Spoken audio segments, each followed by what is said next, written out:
అందరికీ నమస్కారం అండి. చాలా రోజుల తర్వాత వీడియో చేస్తున్నాను. నిన్న కోర్ట్ అనే సినిమా చూశాను. సినిమా చాలా బాగుంది. తక్కువ బడ్జెట్తో మంచి సబ్జెక్ట్తో సినిమా తీశారు. ఇలాంటి సినిమాలు పరాజయం చెందవు. ఇలాంటి సినిమాల వల్ల ఎవరికి నష్టం జరగదు. నిర్మాతలకు కానీ, డిస్ట్రిబ్యూటర్లకు కానీ, ఎగ్జిబిటర్స్కి కానీ ఎవరికి నష్టం జరగదు. ఎందుకంటే మంచి సబ్జెక్ట్తో సినిమా వస్తే ఆ సినిమాని ఆదరించడానికి సినీ ప్రేక్షకులు ఎంతోమంది సిద్ధంగా ఉన్నారు. అందువల్ల ఈ సినిమా అందరూ చూడాలి. ఈ సినిమా అందరూ చూస్తారని నాకు తెలుసు. ఎందుకంటే చాలా ఆద్యంతం చాలా ఆకట్టుకుంది సినిమా. ఇందులో హీరోలు ఎవరు లేరు, అందరూ పాత్రధారులే. ప్రియదర్శి లాయర్ పాత్ర చేశారు, చాలా బాగా చేశారు. ప్రియదర్శికి ఎన్ని మార్కులు మీరు ఇస్తారు అని అడిగితే నేను 95 మార్క్స్ ఇస్తాను. నాకు అంత బాగా నచ్చింది అతని యాక్టింగ్. అతను పోషించిన పాత్ర చాలా బాగుంది. రెండోది శివాజీ, అదేనండి మన హీరో శివాజీ. ఇందులో విలన్గా చేశారు. అంటే విలన్గా చేశారు అని చెప్పాల్సి వస్తున్నందుకు చాలా బాధగా ఉంది. కానీ నా దృష్టిలో శివాజీ పాత్ర హీరో పాత్ర. ఎందుకంటే ఆడపిల్లల్ని ఎలా సంరక్షించుకోవాలి, ఒక కుటుంబానికి ఆ కుటుంబ పెద్దకి ఎంత బాధ్యత ఉంటుంది అన్నది హీరో పాత్ర ద్వారా చెప్పించారు. అది కొద్ది కఠినంగా ఉన్నా నాకు నచ్చింది. ఎన్ని మార్కులు ఇస్తావు అని అడిగితే 100కి 100 ఇస్తానని చెప్తాను హీరో పాత్రకి, హీరో శివాజీ పాత్రకి. అదేనండి మన విలన్ శివాజీ పాత్రకి. ఈ సినిమాలో విలన్గా నటించారు. విలన్ కాదు, సినిమా చూసే వాళ్ళకి అర్థమవుతుంది ఆయన బాధ ఏంటి, ఆయన తపనేంటి అన్నది. ఈరోజు రోడ్డు మీద విషపు నాగులు, విషపు కూరలు వేసుకొని రెడీగా ఉన్నారు జనాలు. ఆడపిల్లని ఎలా లోబర్చుకోవాలి, ఎలా ఆకర్షించాలి, ఎలా ఆకట్టుకోవాలి అని ఎంతోమంది ఎదురు చూస్తూ ఉన్నారు విషపు కూరలు చాపుకొని. ఆ కూరల నుంచి రక్షించే ప్రయత్నం చేయడంలో కొద్దిగా కఠినంగా ఉండడం వల్ల ఆయన పాత్ర విలన్గా చిత్రీకరించాల్సి వచ్చింది డైరెక్టర్కి. సినిమా చూస్తే అర్థమవుతుంది. ఈరోజు ఆడపిల్లలు పాడైపోతున్నారు, లేకపోతే చెడిపోతున్నారు, లేకపోతే లొంగిపోతున్నారు, లేకపోతే మోసపోయారు అని ఇలాంటి పదాలతో పేపర్లో చాలా మ్యాటర్స్ వస్తున్నాయి, చాలా చదువుతున్నాం, సోషల్ మీడియాలో కూడా చూస్తున్నాం. దానికి కారణం ఎవరో తెలుసండి, ఆ ఆడపిల్లల తాలూకా తల్లి తండ్రులు. వారి వల్లే ఆడపిల్లలకి అన్యాయం జరుగుతుంది. ఏంటి ఎలా చెప్తున్నావు అని అనొచ్చు. ఒక తండ్రి తను చేసే ఉద్యోగం వల్ల కానీ, చేసే వ్యాపారం వల్ల కానీ అందులో పూర్తిగా నిమగ్నం అయిపోయి తర్వాత ఖాళీ సమయంలో తన అవసరాల కోసం, తన కోరికలను తీర్చుకోవడం కోసం మిగతా సమయాన్ని కట్ చేస్తాడు తండ్రి. అలాగే తల్లి టీవీ సీరియల్స్, సోషల్ మీడియా దాంట్లో పడిపోయి పిల్లల్ని నిర్లక్ష్యం చేస్తారు. అందువల్ల ఈ ఆడపిల్లలు ఇంట్లో భయం లేకపోవడం వల్ల, ఇంట్లో బుద్ధి చెప్పేవారు లేక, భయం చెప్పేవారు లేక ఇలా తప్పుదారి పడుతున్నారు. రెండోది ఆడపిల్ల చదువు నిమిత్తం కానీ, ఏ పని నిమిత్తం కానీ బయటికి వెళ్ళినప్పుడు కనీసం కొంత మనీ ఇవ్వాలి అన్న జ్ఞానం కూడా చాలామంది తల్లిదండ్రులకి లేదు. అది ఒక కారణం అమ్మాయిలు పాడైపోవడానికి. రెండోది మనం పిల్లల్ని కంటాం కానీ వాళ్ళ భవిష్యత్తుని కంటం లేదు. తల్లిదండ్రులు పిల్లల్ని కంటున్నారు కానీ వాళ్ళ భవిష్యత్తుని కంటం లేదు. కానీ వాళ్ళ భవిష్యత్తుని కనాల్సిన బాధ్యత, అవసరం తల్లిదండ్రులకి ఖచ్చితంగా ఉంది. పిల్లలు ఏం చేస్తున్నారు, ఫోన్లో ఎవరితో మాట్లాడుతున్నారు, అసలు ఏ ఛానల్స్, ఏ యాప్స్ వాళ్ళు ఫాలో అవుతున్నారు, అది కూడా చూడాల్సిన బాధ్యత తల్లిదండ్రులకు ఉంది. ఇది ఎంతోమంది చెప్పారు నాకంటే ముందు, చాలామంది విమర్శల పాలైపోయారు కూడా. కానీ ఒక మంచి అనేది తరతరాలుగా చెప్పడానికి ఎవరో ఒకరు ముందుకు వస్తారు. ఈరోజు నేను, తర్వాత చాలామంది వస్తారు.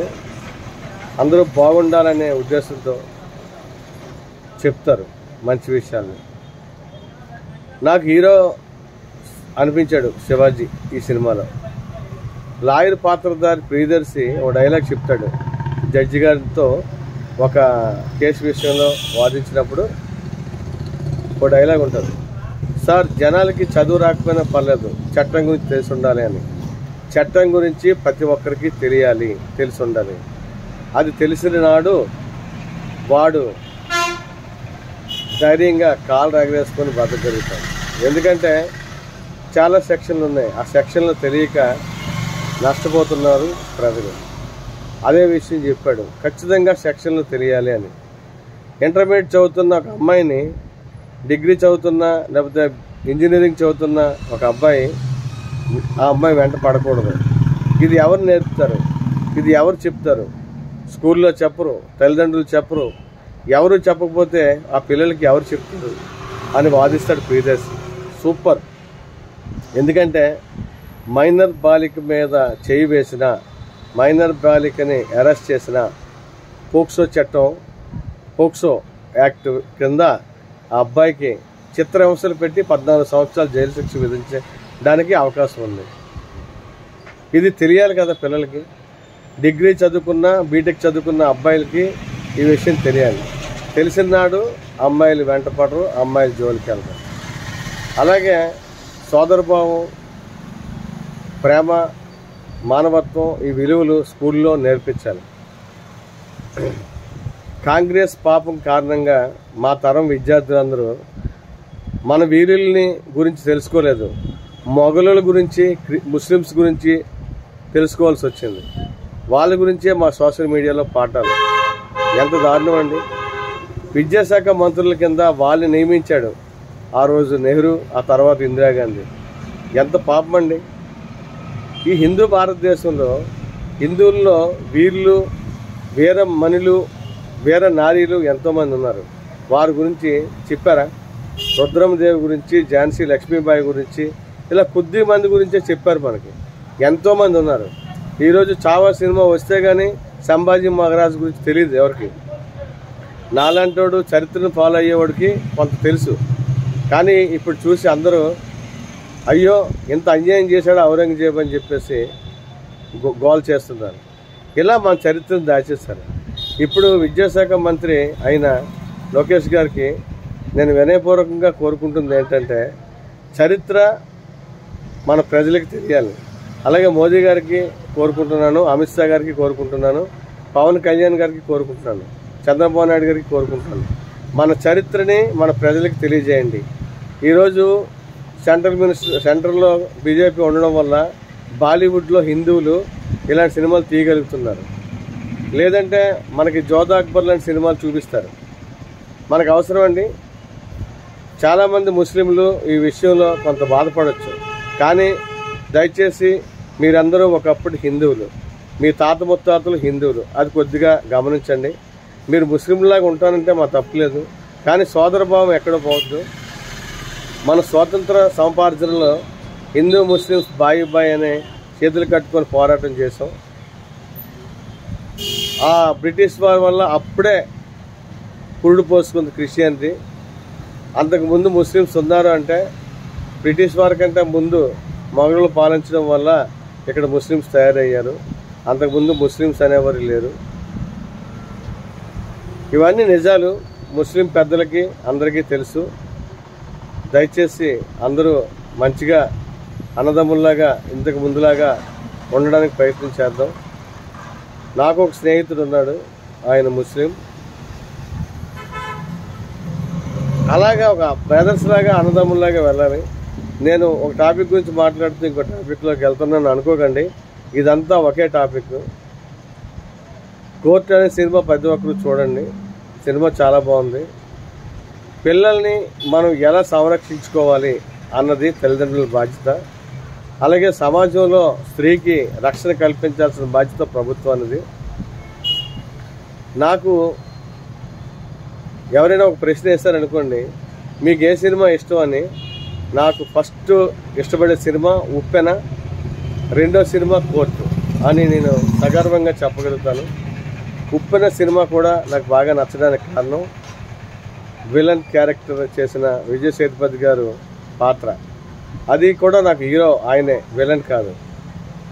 వాళ్ళ ఇంట్లోకి ఒక వ్యక్తి జ్వరబడిపోయి వాళ్ళ అమ్మాయిని ట్రాప్ చేసి ప్రేమ పేరుతో, ఇదంతా న్యూసెన్స్. అది ఎలా సాధ్యం అవుతుంది?